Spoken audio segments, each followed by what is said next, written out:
احسان ہے ہم لوگوں پہ ہر آن، اے رحمت رمضان، پھر ایک برس بعد ہے ایک ماہ کی مہمان، اے رحمت رمضان، اے رحمت رمضان، اے رحمت رمضان، اے رحمت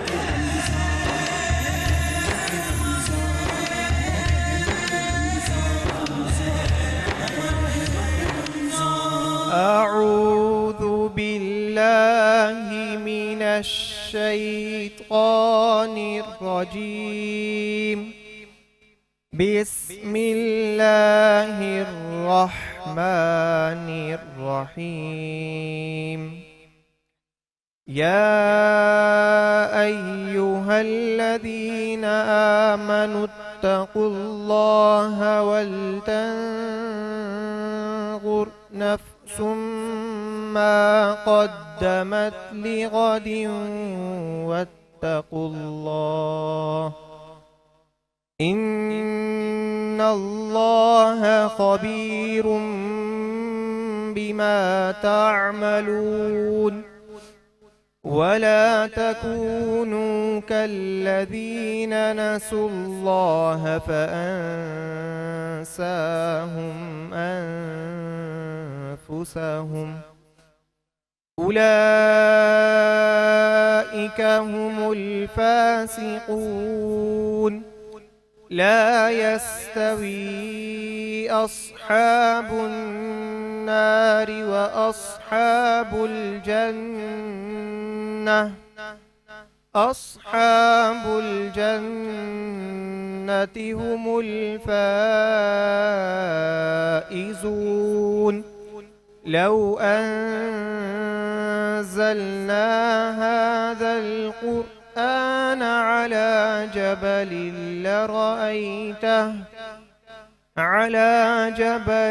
لرأيته خاشعا متصدعا من خشية الله.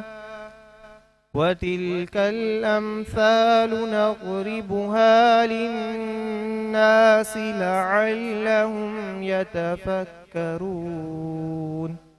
هو الله الذي لا إله إلا هو عالم الغيب والشهادة هو الرحمن الرحيم.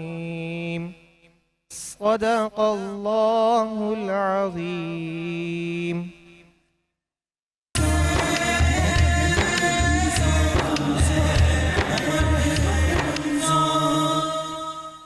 اعوذ باللہ من الشیطان الرجیم، بسم اللہ الرحمن الرحیم۔ السلام علیکم ناظرین، 5 نیوز ایچ ڈی اور پلے انٹرٹینمنٹ ایچ ڈی سے آپ کا میزبان شبیر ابو طالب روزانہ کی طرح افطار کے بابرکت لمحات میں رحمت رمضان ٹرانسمیشن لے کر آپ کی خدمت میں حاضر ہے۔ آج پاکستان میں ہے 25 رمضان المبارک، 25واں روزہ ہے۔ دنیا کے مختلف ممالک میں ہمارے مسلمان بھائی اپنے 26ویں روزے کی جانب بڑھ رہے ہیں۔ ایک بار پھر آپ کے سامنے روحانی کیف و سرور سے مزین نشریات پیش کرنے کی سعادت حاصل کر رہے ہیں، اس امید، اس تمنا، اس آرزو، اس خواہش، بلکہ اس یقین کے ساتھ کہ آپ گھر بیٹھے ماہ رمضان مبارک کا لطف ہماری اس نشریات کے ذریعے حاصل کر سکتے ہیں۔ آج جس موضوع پہ میں ابتداً گفتگو کرنا چاہتا ہوں وہ میرے آپ کے ہم سب کے دل کی آواز ہے، اور وہ ہے رمضان بہت یاد آئے گا، رمضان بہت یاد آئے گا۔ ہر سال رمضان آتا ہے تو خوش ہوتے ہیں، جب رمضان جا رہا ہوتا ہے تو ہم اس بات پر غمگین ہوتے ہیں، مغموم ہوتا ہے دل کہ رمضان جا رہا ہے، یہ بہت یاد آئے گا۔ رمضان کی یادیں پورا سال جو ہے وہ رہتی ہیں، اور جو لوگ اس کے خشوع و خضوع، اس کی روحانیت کو سمجھتے ہیں، وہ جان سکتے ہیں کہ میں اس وقت کیا کہہ رہا ہوں اور کس درد کے ساتھ کہہ رہا ہوں، کس دل کی گہرائیوں کے ساتھ کہہ رہا ہوں۔ ماہ رمضان مبارک کے آنے سے پہلے ہم اگر اپنے گناہ یاد کر رہے ہوں، اپنی مشکلات یاد کر رہے ہوں، اپنے غموں کو یاد کر رہے ہوں، اپنے گھر میں اگر کوئی مشکل ہے، اپنے رشتہ داروں میں کوئی پریشانی ہے، کاروبار کی کوئی مشکل ہے، مالی مشکل ہے، بچوں کی کوئی مشکل ہے، اطراف میں کوئی مشکل ہے، بیماری ہے، کوئی صحت کا معاملہ ہے، تو ہم سوچتے ہیں کہ ماہ رمضان مبارک آ رہا ہے، صبر کرو، یہ رحمتوں کا مہینہ ہے، چند دن بعد جب رحمتوں کے مہینے میں ہم داخل ہوں گے، اللہ ہماری ساری مشکل آسان کر دے گا، ہم اللہ کے آگے روئیں گے، گڑ گڑائیں گے، سجدہ ریز ہوں گے، دعائیں کریں گے، اے اللہ میری یہ بیماری دور ہو جائے، میرا یہ کام ہو جائے، میرے رزق میں برکت ہو جائے، میری دکان مکان، میرے بزنس کا جو معاملہ ہے، میرے کاروبار کا جو معاملہ ہے، نوکری کا معاملہ ہے، یہ حل ہو جائے۔ ہم دعا کریں گے اے اللہ میرے ساتھ جو دیگر مسائل چل رہے ہیں اللہ یہ مسائل دور ہو جائیں، ختم ہو جائیں، حل ہو جائیں۔ یہ بندہ تیاری کرتا ہے کہ جیسے ہم کسی گاڑی میں بیٹھے ہوں اور بھوک لگی ہو تو ہم نہیں کہتے کہ آگے فلاں اسٹیشن آئے گا نا، وہاں اچھے ریسٹورنٹ سے کھانے کو ملے گا تو یہ کھا لیں گے، یا راستے میں نماز کا وقت ہوتا ہے تو ہم بس میں ہوں تو ہم کہتے ہیں کہ آگے ذرا اسٹاپ آئے گا تو وہاں نماز بھی پڑھ لیں گے، واش روم وغیرہ بھی ہوگا، فریش ہو جائیں گے، چائے بھی پی لیں گے۔ ایسے تیاری ہوتی ہے کہ آگے رمضان آ رہا ہے نا، جب آئے گا تو ہم یہ دعا کر لیں گے، اللہ کو منا لیں گے، بیٹا فکر نہیں کرو۔ گھر والے فکر مند ہوتے ہیں، ہم کہتے ہیں بڑے دن آ رہے ہیں انشاءاللہ اللہ ہمارے ساتھ کرم کرے گا۔ بڑے دن آ گئے، ماہ رمضان آ گیا، اس کی راتیں آ گئیں، اس کی ساعتیں آ گئیں، اس کے ایام آ گئے، اس کے لمحات آ گئے، اس کے دن آ گئے، سحر و افطار آ گئی، تراویح کے مزے آ گئے، تہجد کے لطف آ گئے، ساری چیزیں آ گئی۔ اب رمضان گزر رہا ہے، اور گزرتے گزرتے گزرتے اب یہاں پہنچ گیا کہ 4 سے 5 دن کے بعد رمضان ختم ہو جائے گا، چلا جائے گا۔ اور کہا جاتا ہے نا کہ شیطان جکڑ لیا جاتا ہے، تو بہت سے لوگوں کے لیے بالکل یہ بات صحیح ہے۔ ہم نے دیکھا ہے جو لوگ مسجد نہیں جاتے پورا سال وہ رمضان میں جاتے ہیں، جو کبھی نفلی روزہ نہیں رکھتے رمضان میں رکھتے ہیں، جو کبھی ٹھنڈے مزاج کے نہیں ہوتے رمضان میں روزے کی حالت میں ہو جاتے ہیں، جو کبھی نیکیاں نہیں کرتے، خیر خواہی نہیں کرتے، لوگوں میں تقسیم نہیں کرتے، مال ضرورت مندوں کو دیتے نہیں، وہ رمضان میں دیتے ہیں، جن میں کبھی قرآن کا شغف، قرآن پاک پڑھنے کا شغف نہیں ہوتا ان کو رمضان میں ہوتا ہے۔ تو بالکل صحیح بات ہے، شیطان جکڑا جاتا ہے تو یہ تبدیلی آتی ہے۔ آپ دیکھیں ہماری مسجدیں سج جاتی ہیں، مسجدوں میں رونق ہو جاتی ہے، اعتکاف کرتے ہیں، نوجوان کرتے ہیں، بزرگ کرتے ہیں، خواتین گھروں میں اعتکاف کرتی ہیں، رزق میں برکت ہو جاتی ہے، دسترخوان وسیع ہو جاتا ہے۔ یہ ساری چیزیں تو ہوتی ہیں، اسی لیے تو کہتے ہیں شیطان جکڑ لیا جاتا ہے۔ لیکن جب 4-5 دن کے بعد عید کا چاند نظر آئے گا تو نظر آئے گا کہ شیطان بھی اب رہا کر دیا گیا ہے، اس کی زنجیریں توڑ دی گئی ہیں، شیطان کھل گیا ہے اور شیطان آزاد ہو گیا ہے۔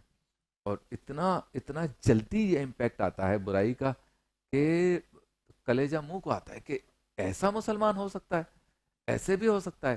لیکن جو اس کی روحانیت کو سمجھتے ہیں وہ مغموم ہوتے ہیں، وہ غمگین ہوتے ہیں۔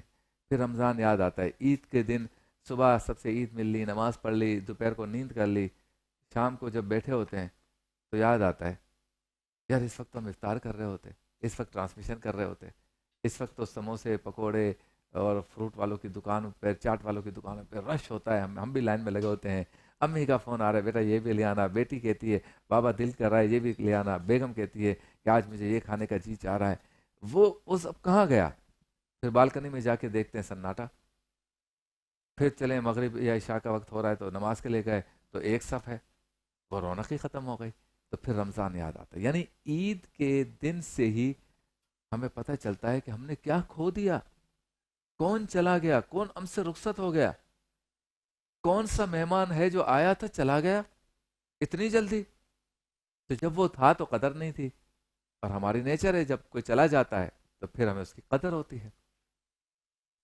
رمضان المبارک ایک ایسا مہمان ہے، میں ہمیشہ کہتا ہوں کہ عام طور پر اگر کوئی ہمیں کہے کہ میں فلاں بات کر رہا ہوں، کراچی سے آ رہا ہوں، ہمارا گھر لاہور میں فرض کریں، تو ہم کہتے ہیں آ جائے میرے گھر پہ رکنا، وہ ہمارے گھر پہ رکتا ہے، اور جب واپس جا رہا ہوتا ہے تو ہمارے گھر میں اس نے کھانا کھایا، ہمارا بستر استعمال کیا، ہمارے فون استعمال کیے، ہمارے روم استعمال کیے، ہمارا واش روم استعمال کیا، اور ہم نے اس کو شاپنگ بھی کرائی، ہم نے اس کو لوگوں سے ملوایا بھی، گاڑی پیٹرول کا بھی خرچ ہوا۔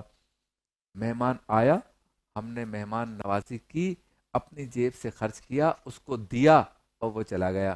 لیکن رمضان کیسا مہمان ہے، وہ جب گھر میں آتا ہے تو ہم سے کچھ لے کر نہیں جاتا، ہمیں دے کر جاتا ہے۔ ایسا مہمان دیکھا ہے جو دے کر جائے؟ کیا دے کے جاتا ہے؟ لو توبہ، لو استغفار دے رہا ہوں، لو جنت دے رہا ہوں۔ رمضان کہتا ہے لو گناہوں سے معافی دے رہا ہوں، لو رحمتیں برکتیں دے رہا ہوں، لے لو۔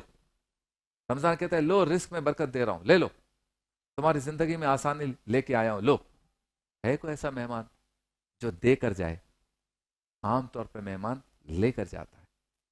تو اب یہ مہمان جا رہا ہے جس نے بہت کچھ دیا، یا تو اس نے جو کچھ دیا ہے اس کو ہم سنبھال لیں اور پورا سال اس کو تھوڑا تھوڑا استعمال کریں.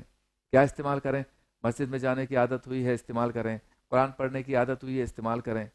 رزق ملا ہے، استعمال کریں. لوگوں کی خیر خواہی کرنے کا درس ملا ہے، سبق ملا ہے، توفیق ملی ہے، استعمال کریں. لوگوں سے صبر و برداشت، تحمل اور اچھے اخلاق کے ساتھ بات کرنے کا سلیقہ ملا ہے، استعمال کریں. جی چاہتا ہے نیکیاں کرنے کا، یہ سوچ دے کے گیا ہے یہ مہمان، استعمال کریں. تو ماہ رمضان ہمیں دے کر جا رہا ہے. بہت یاد آئے گی رمضان، تیری بہت یاد آئے گی. جب جب نفلی روزے رکھیں گے تو رمضان یاد آئے گا. جب جب قرآن پڑھیں گے رمضان یاد آئے گا. جب جب نفلی روزے رکھ کے افطار کریں گے، سحری کریں گے، روئیں گے، تہجد پڑھیں گے، رب سے دعائیں کریں گے تو رمضان یاد آئے گا. یہ کمال تو ہے رمضان کا. لیکن میں یہ سمجھتا ہوں اور بزرگوں سے بھی سنا ہے کہ رمضان کی یاد میں رونا بھی سعادت ہے. رمضان کو جاتا دیکھ کر غمگین ہونا یہ بھی بہت بڑی سعادت ہے اس دور میں. رمضان المبارک کو یاد کرنا ماہ رمضان کے بعد، عید کے دن، عید کے بعد، یہ بھی بہت بڑا انعام ہے رب کا کہ ہم ان اچھے دنوں کو یاد کر رہے ہیں کہ یا اللہ وہ دن دوبارہ آ جائیں، یا وہ کتنے اچھے دن تھے، یا اللہ ان دنوں میں جو عبادت کر لی ایسا عبادت گزاری بنا دے، دوبارہ پورا سال بنا دے. تو ماہ رمضان المبارک اپنے آخری مراحل میں ہے، آخری دنوں میں ہے، آخری ایام ہے. اور کبھی ایسا ہو کہ ہم یہ کہیں کہ اس مرتبہ جب عید کا چاند نظر آیا تو خرافات نہیں دیکھی، کبھی تو ایسا ہو. لیکن ہوتا یہ کہ خرافات کی تیاری ہو گئی ہے. ہمارے ہاں تو بدقسمتی رمضان میں بھی خرافات ہو رہی ہوتی ہیں، اور اب تو ہر چیز میں خرافات آ گئیں. یعنی سحری جو کرتے ہیں، سحری جس میں ایک زمانہ تھا کہ گھر میں دسترخوان بچھتا تھا، دہی اور دہی کے ساتھ ساتھ جو ہے وہ کھجلا، پھینی، دودھ، ٹھنڈی چیزیں. امی، ابو، نانی، نانا، دادی، دادا وہ ہمیں سکھاتے تھے کہ اٹھو، پہلے تہجد پڑھو، اس کے بعد جو ہے وہ قرآن پڑھو، اس کے بعد یہ دسترخوان تیار ہے. جو چیزیں میں نے بتائیں وہ چیزیں تیار ہیں. سب کو وہ چیزیں ملتی تھیں. عورتوں کے سر پہ دوپٹہ، مردوں کے سر پہ ٹوپی، بسم اللہ الرحمن الرحیم کر کے پڑھتے تھے. پھر جو ہے وہ فجر کی اذان کا یا سحری کا وقت ختم ہونے کا انتظار کرتے تھے. تب تک بھی قرآن، تسبیحات، وظائف، اور اس طرح سے سحری ہوتی تھی. اگر کہیں سحری کی دعوت ہے بھی تو اس میں بھی شائستگی، ساری عورتیں باپردہ، سارے مرد نگاہیں نیچی، سر ڈھانپے ہوئے وہ جاتے تھے. اور اس طرح سحری کے پروگرام ہوتے تھے، سحری کی جاتی تھی، دعائیں ہوتی تھی، وہیں فجر کی اذان ہوتی، وہیں نماز ہوتی، یا فجر اور نماز گھر پہ بھی پڑھ لے تو بہت شائستہ سحری کی دعوتیں ہوتی تھی. اب کیا ہو رہا ہے؟ سحور ڈنر سے. اور چلتے ہیں اس سیگمنٹ کی جانب جس میں خاص موضوع کا ہم انتخاب کرتے ہیں. ہم یہاں سے آپ سے بات کرتے ہیں، آپ گھر بیٹھے اس بات کو سنتے ہیں اور اپنے ذہن میں کچھ باتیں اسی موضوع سے متعلق اس کو وہ گردش میں آتی ہیں، کسی نہ کسی نتیجے پہ پہنچتے ہیں. کوشش ہوتی ہے کہ مختصر وقت میں ہم اس موضوع کا احاطہ کر سکیں، آپ گھر بیٹھ کر اور میں یہاں پر. سیگمنٹ کا نام ہے آؤ بات کریں.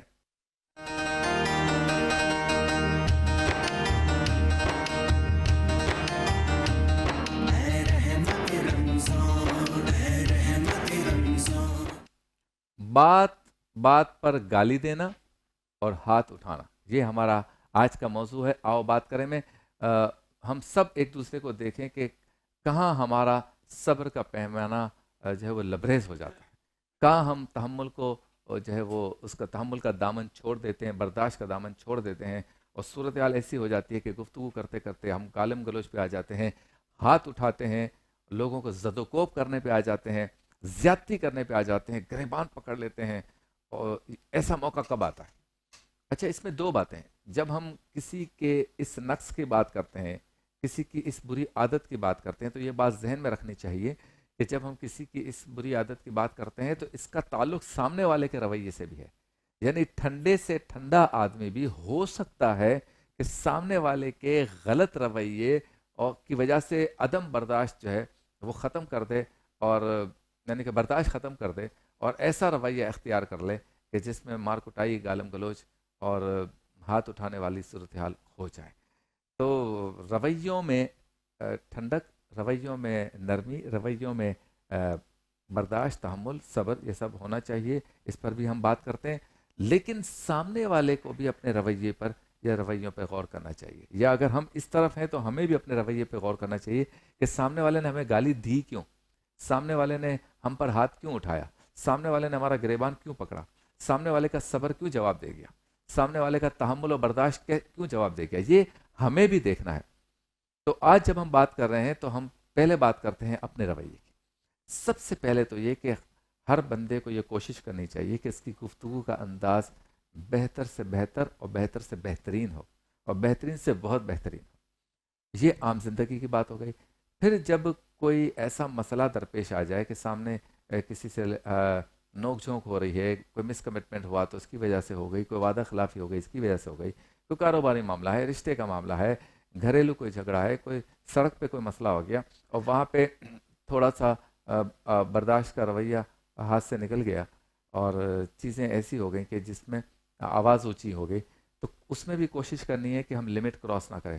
تھوڑی آواز اونچی ہو گئی ٹھیک ہے، آنکھیں دکھا دیں، اشارہ کر دیا، یہاں تک تو ٹھیک ہے، لیکن ہاتھ اٹھانا اور آواز اونچی کرنے کے ساتھ ساتھ گالی دے دینا اور بددعائیں دے دینا، اس سے پرہیز کرنا حد المقدور اس کی کوشش ہونی چاہیے کہ اس سے ہم پرہیز کریں. لیکن جیسے میں نے کہا کہ ہم یہ کوشش کر بھی لیتے ہیں تو پھر کبھی کبھی ایسے مواقع آ جاتے ہیں کہ اس طرح کی سچویشن ہو جاتی ہے. تو پہلے بھی میں نے بتایا تھا اور بزرگوں سے بھی سنا اور پڑھا ہے یہی کہ جب زیادہ غصہ آ جائے نا تو بندہ وضو کر لے، اور یہ بھی کہا گیا کہ اگر کھڑا ہے تو بیٹھ جائے، بیٹھا ہے اور غصہ آ رہا ہے تو لیٹ جائے. اور ایک اور بھی طریقہ یہ کہ جہاں بہت گرما گرمی ہو رہی ہو جس نشست میں، تو کوشش کرے اٹھ کے وہاں سے تھوڑی دیر کے لیے باہر چلا جائے. ایک اور بھی اس کا حل بتایا گیا ہے بزرگوں کی طرف سے کہ جب بہت زیادہ غصہ آ رہا ہو، ہاتھ پاؤں کانپ رہے ہو کہ میں کسی کو مار ڈالوں، تو اس وقت درود شریف پڑھنا شروع کر دیں. رب تعالیٰ کام بھی آسان کر دے گا اور آپ کی طبیعت بھی ٹھنڈی اور نرم ہو جائے گی. لیکن اگر سامنے والے نے یہ ضد کر لی ہے کہ آج میں نے اس کے صبر کا پیمانہ لبریز کرنا ہی کرنا ہے، آج میں نے اس کے برداشت کا جام چھلکانا ہی چھلکانا ہے، آج میں نے ایسا کچھ کرنا ہے کہ یہ لڑائی جھگڑا ہو، یہ معاملہ بگڑے ہو، مجھے کچھ وقت مل جائے یا میں اس کو بدنام کر دوں یا کوئی مطلب ٹیکنیکلی یہ حکمت عملی کے تحت وہ کرے، یا واقعی اچانک ہی ہو جائے سامنے والا ہے ہی اسی رویے کا، وہ آپ کی طرح ٹھنڈا نہیں ہے، تو پھر ہو جاتا ہے کبھی کبھی کہ ایک ٹھنڈے سے ٹھنڈا آدمی، با اخلاق سے با اخلاق آدمی، کبھی گالی نہ دینے والا آدمی، کبھی کسی پہ ہاتھ نہ اٹھانے والا آدمی بھی وہ سامنے والے کے اس انتہا پسندانہ رویے کی وجہ سے گالی بھی دے دیتا ہے، تشدد پہ بھی آمادہ ہو جاتا ہے یا کر لیتا ہے، ہاتھا پائی پہ بھی آ جاتا ہے، ساری چیزیں بھی وہ کر لیتا ہے. آج ہم جب اس بات کا تذکرہ کر رہے ہیں تو جو راستہ یا جو چیزیں میں نے آپ کو بتائیں کہ بزرگوں نے بتائی ہیں، اس کے ساتھ ساتھ ایک آپ کے اور ہمارے رویے کو ٹھنڈا کرنے کے لیے جو اہم چیز بتائی گئی ہے وہ روزہ رکھنا بھی ہے. یعنی سال میں کچھ آپ نفلی روزے رکھنے کی اگر عادت ڈالیں نا تو اس میں بھی یہ ہو جاتا ہے کہ بندے کے اندر ایک رویے میں ٹھنڈک آ جاتی ہے اور ٹھہراؤ آ جاتا ہے شخصیت میں. تو اور یہ بھی بتایا گیا ہے کہ معاشرے میں جو بےہودگی ہے، جو معاشرتی برائیاں ہیں، نگاہوں کی حفاظت نہیں ہے، اس کا بھی حل یہ بتایا گیا ہے کہ بندہ بیچ بیچ میں رمضان کے بعد بھی سال کے درمیان نفلی روزے رکھا کرے. تو یہ ساری چیزیں، یہ اس کا بھی علاج نفلی روزے ہیں. ایک اور طریقہ بتایا گیا ہے وہ ہے خانقاہی نظام. ہمارے ہاں جو اچھی خانقاہیں ہیں، اچھے پیر ہیں، اچھے کامل ولی ہیں، ان کے جو پرانے صحبت والے اچھی محفلیں ہیں، بزم ہیں اور ان کی اوطاقیں ہیں، وہاں بندہ ذرا آنا جانا شروع کرے، صاحب علم سے کچھ سیکھے، مسجد سے رابطہ رہے، تو اس سے بھی آپ کے رویے میں ٹھنڈک رہتی ہے. اچھا، اس کے علاوہ زیادہ قرآن پڑھنے کی جن کی عادت ہوگی وہ بھی اپنے رویوں کو ٹھنڈا کر لیتے ہیں. تہجد کے لیے اٹھنے کی جن کی عادت ہوگی ان کے رویوں میں بھی ذرا سی نرمی ہوگی. تو یہ گالیاں دینا اور گریبان پکڑنا یا تشدد پہ آمادہ کر لینا خود کو، اس کی کچھ یہ چیزیں بھی بتائی گئی ہیں. ساتھ ہی اگر ہم ایسے لوگوں کی صحبت میں اٹھتے بیٹھتے ہیں نا جو خود بھی بات بات پہ، جس کو ہم بازاری لینگویج میں کہتے ہیں بھن نوٹ ہو جاتے ہیں، غصے والے ہو جاتے ہیں، غصیلے ہوتے ہیں، تو پھر ہمارا رویہ بھی ایسا ہی ہو جاتا ہے. تو صحبت کا بہت اثر ہے. آپ کے دوست پڑھے لکھے ہوں، سمجھدار ہوں، اور آپ کی صحبت اگر ایسے لوگوں کی ہو کہ جو نرمی سے گفتگو کر رہے ہوں، تو پھر آپ بھی گفتگو میں وہی رنگ اپناتے ہیں. ہمارے ہاں جو نوجوان اسپورٹس میں چلے جاتے ہیں وہ پھر بہتر طریقے سے اپنی زندگی گزارتے ہیں. خواہ دوستوں کے ساتھ بیٹھنا تو وہ منشیات کا مسائل بھی آ گئے اس میں، اور شراب بھی آ گئی. اب آپ دیکھیں کہ ہمارے ہاں جو پوش ایریاز ہیں پاکستان کے بڑے شہروں کے، کراچی ہو، لاہور ہو، پنڈی، اسلام آباد، ان کے پوش ایریاز کے بچوں کا کیا عالم ہے. مساج سینٹر، شراب سینٹر، چرس سینٹر، آئس کی جو کیا کہتے ہیں وہ ہیروئن کا سینٹر یا آئس کے نشے کا سینٹر، اور لڑکے لڑکیوں کے مخلوط اجتماع، ڈانس پارٹیاں. یہ جو کلچر ہے اس میں نوجوان چلے جاتے ہیں. اس سے اچھا ہے کہ وہ اسپورٹس کی طرف چلے جائیں، یا پڑھنے کا شوق رکھ لیں، یا مذہب کی طرف چلے جائیں تو زیادہ بہتر ہے. مجھے بڑی خوشی ہوتی ہے جب نوجوان گورے چٹے اچھے 18 20 22 سال کے لڑکے جو ہے وہ دین کی تبلیغ کے لیے نکل جاتے ہیں. بہت زیادہ کوئی بھی چیز اچھی نہیں ہوتی، اعتدال کے ساتھ ہو. تو یہ جو آپ وقفے سے روزے، وقفے سے کچھ قرآن پاک کی تلاوت، کچھ صحبت اچھی، کچھ تبلیغ پہ بھی چلے جائیں، کچھ مسجد سے رابطہ رکھیں، کچھ اچھی صحبت اختیار کر دیں، کچھ خانقاہیں اچھی ہوں جن کے پیر جو ہے وہ صاحب علم ہو، تو پھر بہت ہی اچھا آپ کا ایک رویہ بنے گا، اخلاق بنے گا، اور یہ جو سختی آ جاتی ہے لہجے میں وہ بھی ختم ہو جائے گی. اب ہم جب اس موضوع کو مکمل کرتے ہیں تو تھوڑا سا ذکر کر لیتے ہیں اس خانقاہی نظام کا بھی، ان مولویوں کا بھی، ان پیروں کا بھی جو دین میں بگاڑ پیدا کرتے ہیں. یعنی آج کل ایسے مولوی آ گئے جو کہتے ہیں کہ وہ آپ کا اگر میٹر تیز چل رہا ہے تو آپ زمزم لکھ دیں اس پر، یا پتہ نہیں میں نے اسی طرح کی کوئی بات سنی تھی، کسی نے کہا آب زمزم اس پہ ڈال دیں، یا کسی نے کہا کہ نہیں زمزم لکھ دیں. یعنی اس طرح کی بھی چیزیں اب ٹیلی ویژن پہ بتائی جا رہے ہیں علماء کی طرف سے. یہ بھی بتایا جا رہا ہے کہ مجھے خواب میں سرکار کی زیارت ہو گئی. کتنی بڑی سعادت ہے سرکار دو عالم صلی اللہ علیہ وسلم کی زیارت ہونا، کتنی بڑی سعادت. پھر آپ اس کو بتا بھی رہے ہیں تو وہ بھی ٹیلی ویژن پہ، وہ بھی مرد و خواتین سارے سامنے بیٹھے ہوں یا سن رہے ہوں. تو ہمارے کچھ مذہبی طبقے نے مذاق بھی بنایا ہوا ہے. ابھی میں نے کچھ ایسی ویڈیوز دیکھی کہ ایک مذہبی شخصیت جو ہے وہ باقاعدہ منقبت پہ ڈانس کر رہی ہے، باقاعدہ ڈانس، ٹھمکے شمکے سب لگ رہے ہیں. وہ کہتے ہیں میں پیر صاحب. ہمارے ہاں یہ بھی ہوتا ہے کہ ایک پیر صاحب نے نئی گاڑی لی تو گاڑی سمیت وہ مسجد میں گھس گئے. یعنی آپ اندازہ لگائیں وہ مسجد جس میں آپ کے جسم میں بدبو آ رہی ہو تو نہ جائیں، پیاس کھائی ہو تو وضو اور صاف ستھرا منہ کرنے کے بعد جائیں، وہ مسجد جس میں دوڑنا منع ہے، وہ مسجد جہاں اونچی آواز سے بات کرنا منع ہے، وہ مسجد جس میں بلا ضرورت کھانا اور بلا ضرورت سونا منع ہے، آپ اس میں گاڑی لے کے اندر گھس گئے کیونکہ آپ پیر صاحب ہیں. آپ کے پاس لائسنس ہے. کس چیز کا لائسنس ہے بھائی؟ یہ رب تعالیٰ کی سلطنت ہے، یہاں آپ کا لائسنس نہیں چلے گا، یہاں شریعت کا لائسنس چلے گا. اسی طرح بعض لوگ ہیں جو مزاروں میں بھی گھس جاتے ہیں. یعنی ہر جگہ وی آئی پی پروٹوکول کا چکر ہے. تو اس وی آئی پی پروٹوکول کے جراثیم سے، جرثوموں سے ہمارا مذہبی طبقہ بھی نہیں بچا ہوا. بہت سے مذہبی لوگوں میں رعونت بہت ہے، تکبر بہت ہے، مرید زیادہ ہیں تو ہر کام وہ کرا سکتے ہیں، پیسوں کی ریل پیل بہت ہے، دکھاوا بہت ہے، جاؤ جلال بہت ہے، ڈبل کیبن گاڑیاں، لینڈ کروزرز، پراڈو، گارڈز، گن مین بہت زیادہ ہیں. پھر ان کے اپنے معاملات بھی دیکھیں، عورتیں بھی سامنے بیٹھی ہوئی ہیں، پیر صاحب دیکھ بھی رہے ہیں، اور کچھ تو عورتوں سے گلے بھی مل لیتے ہیں، کچھ تو ایسے ہیں کہ عورتیں ان کا ہاتھ بھی چوم لیتی ہیں. یہ سب منع ہے، یہ شریعت نہیں ہے. میں مذہبی طبقے کا آدمی ہوں، میں آپ سے کہہ رہا ہوں جو چیز شرع کے خلاف ہے وہ سب کے لیے ہے. وہ مولوی پیر بھی جو ہے نا وہ کوئی بخشوا کے نہیں آیا. یہ تو قیامت کے دن پتہ چلے گا کہ جس کو ہم پیر و مرشد، مشائخ اعظام اور پیران اعظام سمجھتے ہیں، اور مسجد کا امام اور نیکوکار سمجھتے ہیں، ہم حسن ظن رکھتے ہیں، اچھا گمان رکھتے ہیں، اچھی بات ہے، لیکن قیامت کے دن ان کا کیا حال ہوگا وہ تو اللہ بہتر جانتا ہے. لیکن ظاہری طور پہ جن پیروں کا یہ حال ہے جو ہم کہہ رہے ہیں، جس مذہبی طبقے کا یہ حال ہے، کاٹ بھی لگا رہے ہیں، ایک دوسرے کے خلاف بھی بات ہو رہی ہے، میرا مرید ہے تو اس خانقاہ میں نہ جائے، اس کا مرید ہے تو میرے ہاں نہ آئے، اور پھر نمود و نمائش میں مقابلہ ہے، اس نے اتنے لوگوں کی افطار کی میں اس سے بڑی کروں گا، اس نے اتنے بڑا عرس کیا میرے والد کا عرس اس سے بھی بڑا ہوگا. اور پھر اپنا حال یہ ہے کہ ظاہر میں بھی اسلام نظر نہیں آتا، باطن میں بھی اسلام نظر نہیں آتا. آپ ان سے قرآن پاک کی کوئی سورت سن لیں تو نہیں آتی، نماز کا پورا طریقہ نہیں آتا، بنے ہوئے پیر صاحب 2 لاکھ مرید ہیں. تو پاکستان میں اور دنیا بھر میں یہ سب چلتا ہے، تکا بھی لگ جاتا ہے، جا بیٹا تیرا کام ہو جائے گا، یہ پڑھتا رہے.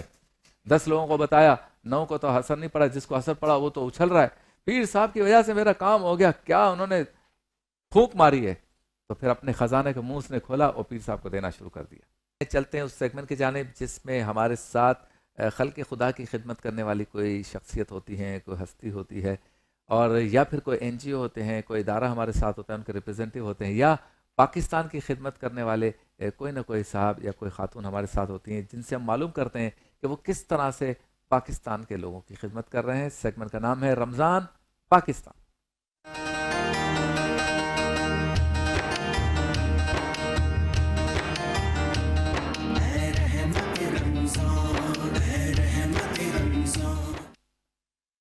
موجود ہے ہمارے ساتھ ڈاکٹر لبنہ حفیظ صدیقی صاحبہ, یہ گائناکالوجسٹ ہیں سندھ گورنمنٹ ہاسپٹل میں. السلام علیکم ڈاکٹر صاحبہ, کیسی ہیں آپ؟ ٹھیک ہیں, آپ کو رمضان کی بہت بہت مبارکباد. ویسے تو اب رمضان جا رہا ہے, لیکن بہرحال ابھی بھی کچھ ساعتیں باقی ہیں. رب تعالیٰ اس میں ہمیں عبادت کرنے کی اور رب کو منانے کی توفیق عطا فرمائے. اچھا یہ بتائیں, پاکستان میں یہ جو زچگی کے مسائل ہیں, یہ اب تک اتنے ترقی یافتہ دور سے ہم گزر رہے ہیں, یہ حل کیوں نہیں ہو رہے, یا دنیا بھر میں یہ مسائل ہیں؟ نہیں, اگر آپ دنیا بھر کا دیکھیں, ابھی پچھلے دنوں جیسے میں امریکہ میں تھی, میری اپنی خود کی بہن کے یہاں بیٹا ہوا, مگر وہاں اس طرح کی کمپلیکیشنز یا اس طرح کی ایمرجنسی جو ہم کہتے ہیں نا, جو سچویشن ہمارے یہاں آ جاتی ہے. ہمارے یہاں ابھی بھی لوگ جو ہیں 65% جو خواتین ہیں وہ نیرو مائنڈیڈ, یا آپ یہ کہہ لیں کہ متوسط طبقے سے ان کا تعلق ہے. اچھا, جہاں یہ ہوتا ہے کہ متوسط طبقے یا جوائنٹ فیملیز اگر آپ دیکھیں تو ہمارے یہاں ٹراماٹائز کیا جاتا ہے, اور یہ ہوتا ہے پریشر بلڈ اپ ہوتا ہے. ہیلتھ ایشوز ہمارے یہاں کی خواتین کو ہیں اوورال. اگر آپ دیکھیں کہ فرسٹ بیبی بھی ہے, تو اب تو یہ دیکھنے میں آتا ہے پچھلے 5 سال سے کووڈ کے بعد سے, کہ وہ خواتین جو پہلا بیبی ڈیلیور کر رہی ہیں, ورنہ تصور نہیں تھا کہ ان میں خون کی کمی ہو, مگر وہ ہمارے یہاں دیکھنے میں آ رہا ہے. ایک تو ناقص غذا ہمارے یہاں, فزیکل ایکٹیویٹی ہمارے یہاں نہیں ہے, اویئرنیس سب کو ہے, امپلیمنٹ نہیں ہے. مطلب اگر آپ کسی خاتون سے پوچھیں کہ کیلشیم اگر ٹیبلٹ لینا چاہو گی, 1 گلاس دودھ پیو گی یا دہی لوگی, تو کہے گی ٹیبلٹ دے دیں. مطلب ہم آرگینک چیزوں سے ہٹ کے اگر ہم دیکھیں اوورال, ہمارے یہاں کی جو نیو جنریشن ہے نا, وہ شارٹ وے میں چاہتی ہے کہ شاید اس ٹیبلٹ میں زیادہ وہ ہے. وہ 8 روپے کی ٹیبلٹ اور آپ کا 100 روپے کا دہی, تو کہاں آپ اس کو اگر آپ دیکھیں کہ اس میں اتنی طاقت ہوگی, کبھی بھی نہیں ہوگی. اور وہ 100 روپے کا اگر دہی اگر آپ کو مل رہا ہے, وہ آرگینک فارم میں مل رہا ہے, اور وہ آپ کے لیے پروبائنا بایوٹک کا کام بھی کرتا ہے. مگر ہمارے یہاں خواتین کیا ہوتی ہیں کہ آپ نا گولی لکھ دیں, دہی کھانے کا ٹائم نہیں ہے. یہ میں اپنی پرسنل پریکٹس میں بھی بتا رہی ہوں. صبح میں گورنمنٹ میں ہم جب پریکٹس کرتے ہیں, وہاں تو خواتین کا یہ ہوتا ہے, دہی تو کھاتے ہیں, آپ گولی لکھ دیں. مطلب اگر ہم چاہیں بھی نا کہ اگر نہ لکھیں, تو خود ہی میڈیکل اسٹور سے ایزی ٹو اپروچ ہمارے یہاں, معذرت ہے, ہمارے میڈیکل اسٹورز پہ وہی خود گائناکالوجسٹ ہیں, وہی جنرل فزیشین ہیں, وہی وہی نرس ہیں. ابھی آپ نے ابھی دیکھا ہوگا پچھلے دنوں ایک صاحب نے, ہمارے ہی اپنے پاکستان کا کوئی بندہ تھا, اس کو کوئی پتے میں اسٹون تھا, اس نے یوٹیوب سے دیکھا کہ کیسے ہوتا ہے, اس نے اپنا پیٹ کاٹ لیا, اور ایمرجنسی میں جب گیا ہے تو انفارچونیٹلی ایکسپائر ہو گیا. بڑی وائرل ہو رہی تھی. اچھا, ہم تو عذرائے مذاق کہتے تھے گائنی میں کہ کچھ عرصے میں نا یہ جو 4 6 نند بھاوجیں یا دیور جٹھانیاں ہیں, ایک دوسرے کے سیزر بھی گھر پہ کر لیں گے, ایسی عذرائے مذاق. مطلب اب یہ دیکھیں کہ ایسی ہو گئی ہے. تو ہمارے ہاں تھوڑا سا جو ایمرجنسی کی سچویشن ہے دونوں طرف سے خراب ہے. باہر جو ہے فورن کنٹریز میں یا ترقی یافتہ ممالک میں, آپ کہہ رہی ہیں کہ بہت اسموتھ ہے, یہ اتنا اسموتھ ہے, مطلب اس چیز کو نا بلیسنگ کے اس میں سمجھتے ہیں. ہمارے ہاں بچہ ہونا ایک فیملی تو بڑھ رہی ہوتی ہے, مطلب بلیسنگ نہیں سمجھتے, بس یہ بس ہو گیا. آپ یہ دیکھیں کہ مطلب ایک خوشی یا ویلکمنگ چیز ہمارے یہاں نہیں ہوتی. مطلب ہم یہ کہتے ہیں کہ گھر میں اگر آپ کے پاس دال ہے, آپ دال کھاؤ, اس میں آپ کے رچ فارم آف پروٹین ہے. مگر یہاں خواتین کیا کہتی ہیں کہ دال تو چھوڑ دیں, آپ آئرن لکھ دیں. مطلب ہمارے یہاں بزد جو ہے نا کہ خود سے, کہ یہ چیزوں کی وجہ سے ہوتا کیا ہے کہ اینڈ آف دی ٹائم ان میں طاقتیں ہیں نہیں.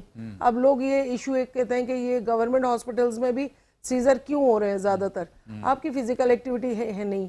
جتنی بھی آپ خواتین دیکھیں, اسپیشلی نیو جنریشن دیکھیں, پہلے کی خواتین دیکھیں, یا میں اپنی ساس کو دیکھوں یا اپنی نانی دادی کو دیکھوں, 8 10 12 بچے ایک نارمل سے وہ ہوتے تھے. اچھا, ظاہر سی بات وہ گھر کے بھی کام کرتی تھیں, اپنے جو بھی ان کے گھر کے جو بھی ان کے فزیکل ایکٹیویٹی تھی. اب ہر گھر میں چھوٹا گھر ہے تو ماسی آپ کو ملے گی. کھانا ان کو گھر میں بازار سے فوڈ پانڈا انہوں نے کر لیا, یا کوئی بھی ایزی ٹو اپروچ ان کے لیے خود پانڈے ہو گئے سارے. مطلب وہ ایک ہمارے ایک پیشنٹ کے سسر وہ کہتے تھے کہ مطلب میں تو یہ کہتا ہوں میرے گھر کی ماسیاں چنگی، گھر کی عورتیں جو ہیں بالکل بھنگی بنی ہوئی ہیں اور سو رہی ہیں. تو مطلب ایک ازرائے مزاح جو چیزیں سننے میں آتی تھی نا، ریئلٹی میں آپ کو بتاؤں نا بھی اپنا ایک نا پریکٹیکلی یہ نا تجربہ ہم جب آپس میں ڈسکس کرتے ہیں کہ ہم مذاق میں سنتے تھے یہ باتیں، اب ریئل یہ دیکھ رہے ہیں کہ خواتین جو ہیں خود سے آ کے میٹرنل وش ہوتی ہے سیزر کر دیں، نہیں ہمارے اندر کمزوری ہے. اس کے دورت نتائج آپ دیکھتے نہیں ہیں کہ کیا ہوں گے. ایک جو آپ ایک نارملی بچہ نہ ڈیلیور کرتے وہ آپ کے لیے سیف تھا، نہ کہ آپ غذاؤں میں اگر یہ کرتے کہ آرگینک چیزیں لیتے، پرزرویٹو فوڈ ہو گئے، فریج کے رکھے ہوئے کھانے ہو گئے، اب روز پکنے اور روز کھانے والا سسٹم. ہم باہر کی جو وہاں کی عوام ہے نا، اگر آپ اس کو دیکھیں تو وہ خود ماں نہ ان کے پاس ماسی ہوتی، نہ ان کے پاس نہ کوئی دھوبی ہوتا، نہ گارڈنر ہوتا. مطلب وہ اتنے فٹ اینڈ فاٹ. اب میری اپنی بہن کا سی سیکشن ہوا، چوتھے دن وہ خود بھی ڈاکٹر ہے وہاں پہ امریکہ میں، آپ بلیو کریں چوتھے دن یہ ہوا کہ وہ دوسرے دن گھر آئیے. چوتھے دن وہ یہ ہوا کہ بڑے والے بیٹے کو لینا تھا، اس نے کہا کوئی مسئلہ نہیں، ہسبینڈ اس کا کہیں انگیج تھا وہ بھی ڈاکٹر ہے، اس نے کہا کوئی مسئلہ نہیں میں لینے جا رہی ہوں. تو ممی کو ہماری فون آیا کہ پوچھا کہ، تو میں نے ممی سے کہا، میں نے کہا ممی یہ خود لینے گئی ہے؟ تو کہہ رہی یہاں 15-20 منٹ کا راستہ ہے اور وہ ڈرائیو کر کے چلی گئی ہوگی. تو ہمارے ہاں کی عورت نا مطلب بیڈ سے لگنا، پریگننسی اگر اس کو پازیٹیو ہو جاتی ہے تو وہ بلیسنگ نہیں سمجھتی، وہ کہتی ہے اب مجھے آرام کرنے کا وقت آ گیا، کام میں گھر پہ کروں گی. آپ کا اپنا کیا خیال ہے کہ یہ ساری چیزیں جو آپ بتا رہی ہیں ہمارے ہاں، یہ خاتون جو بچہ پیدا کر رہی ہے اس کی تھنکنگ یا اس کی سوچ کی خرابی ہے، یا اطراف کے لوگوں کی، خاندان کی، اہل خانہ کی، یا کلچر کی خرابی ہے؟ یہ دیکھیں کلچر کی خرابی ہے. سیدھی میں بات کہوں گی اس میں میرے پاس جو پیشنٹس آتے ہیں اس میں اگر کسی کی ایک بیٹی ہے نا، اس کی ماں کہتی ہے کہ یہ میری ایک ہی بیٹی ہے، اب یہ بچہ پیدا کر رہی ہے تو یہ مطلب بلیسنگ تو ہے، اب یہ آرام کرے گی، آپ اس کو کہیں کہ آرام کرے. وہ اینڈ آف دی ٹائم آرام تو چوتھے مہینے سے شروع کروا دیتے ہیں. نہیں آتی ہیں اور مطلب ولنگ ہوتی ہیں کہ آپ ان کو کہیں کہ یہ آرام کریں. دواؤں کا بوجھ اگر ہم ان کو کہتے ہیں نا کہ نہیں ہلکا فزیکل ایکٹیویٹی کرتی رہے، کوئی انوکھی بات تھوڑی ہے، ہم نے بھی پیدا کیے ہیں بچے، آپ کریں. وہ کہتی ہیں ڈاکٹر پاگل ہے، دوسرے کے جاؤ. گورنمنٹ میں کیوں نہیں آتی؟ آپ نے یہ دیکھا ہوگا پرائیویٹ میں رش لگا ہوتا ہے، کوئی بھی ڈاکٹر جا کے پرائیویٹ میں اپنے گھر سے تو بلا کے نہیں لاتی نا اس کو. وہاں کیا ہوتا ہے، وہاں آپ پیسے دے رہے ہوتے ہیں نا، کچھ مرضی ڈاکٹرز جو ہیں پیشنٹ کی مرضی کی کر دیتی ہیں. گورنمنٹ میں کیا ہوتا ہے، ہمارے سینئرز ہوتے ہیں، جونیئرز ہوتے ہیں، وہاں کیا ہوتا ہے کہ اسپیسیفکلی ہمارے پاس کرائٹیریا ہے، پیشنٹ کے کہنے پہ انٹل انلیس ناٹ نیسیسری کوئی دوا نہیں دی جائے گی. وہاں پہ کیا ہوتا ہے، وہ اگر اپنی ماں کے ساتھ آئی ہے نا لڑکی، ڈیفینیٹلی سیکنڈ ٹائم وہ پرائیویٹ میں نہ جائے گی، ہمارے پاس نہیں آئے گی. یہ ہمارے پاس اگر نمبر آف پیشنٹ ہم دیکھتے ہیں نا گورنمنٹ میں کم کیوں ہوتے ہیں، اس کی بیسک وجہ یہی ہے. اچھا، سندھ گورنمنٹ ہاسپٹل جہاں سے آپ کا تعلق ہے، وہاں پر اس کا کوئی باقاعدہ ڈپارٹمنٹ بنا ہوا ہے؟ ڈیفینیٹلی یہ پورا ہمارا مطلب گائنی کا ایک الگ ڈپارٹ ہوتا ہے. تو اس میں زیادہ تر جو کیسز آتے ہیں وہ ایزی ہوتے ہیں، سہل ہوتے ہیں، آسان ہوتے ہیں، کمپلیکیٹڈ ہوتے ہیں؟ دیکھیں زیادہ تر یہ ہوتا ہے شروع میں آئے، ہمارے پاس بک نہیں ہوئے، ہمارے پاس سینٹر میں پرائیویٹ کہیں دکھانے لگے، موسٹلی 60-70% میں کہوں گی وہ پرائیویٹ میں جانے لگے. اینڈ آف دی ٹائم دائی نے کیس خراب کر دیا یا LHV نے کر دیا، پھر یہ ہوتا ہے کہ ہمارا تو ہم شروع میں آئے تھے اور نہیں. آپ دیکھیں اسموتھ کیس جو ہیں 30-40% ہمارے پاس آتے ہیں جو مطلب فرسٹ ڈے سے لے کے ٹل اینڈ آف دی ٹائم تک وہ ہمارے پاس رہتے ہیں. اچھا، جو سندھ گورنمنٹ ہاسپٹل میں آتے ہیں یہ کیسز، تو ان کے اخراجات گورنمنٹ برداشت کرتی ہے؟ نہیں، گورنمنٹ برداشت کرتی ہے. آلموسٹ اگر 30-25% اگر ایسا ہوتا ہے کہ کوئی ایمرجنسی یا کوئی ایسی دوا جو نارمل کیس سے تھوڑا سا ہٹ کے ہے وہ ضرورت ہوتی ہے تو اس کے لیے یہ ہوتا ہے کہ وہ خود پیشنٹ لائے گا، ورنہ 70-75% موسٹلی یہ گورنمنٹ دیتی ہے. اچھا، کبھی آپ کو ایسا فیل ہوا کہ ایک سوشل ورک بھی کرنا چاہیے،